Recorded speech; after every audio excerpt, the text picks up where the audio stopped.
Alex ni dia nak beli kalkulator ni harga dia. Okey, kenapa dia nak beli tu? Sebab dia akan dapat diskaun 20%.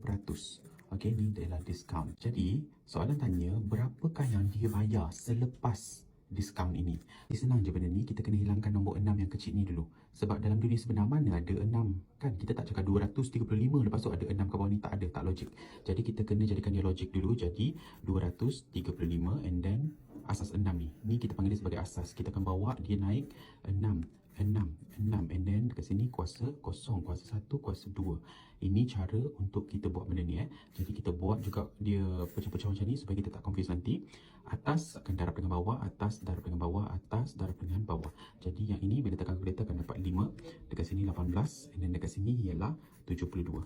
Jadi kalau ambil 72 tambah dengan 18 tambah dengan 5 akan dapat dekat sini RM95. Ni adalah barang logik.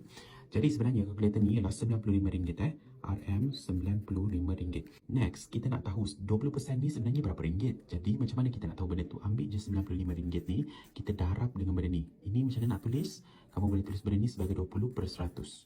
Yes, 20/100. Jadi kamu akan dapat jawapan dekat sini ialah 19. Jadi benda ni, ini harga yang asal, tolak dengan diskaun RM19. Kamu akan dapatlah jawapan dekat sini 76. Okey, ada tak jawapan dekat sini? A, B, C, D, C. Yes.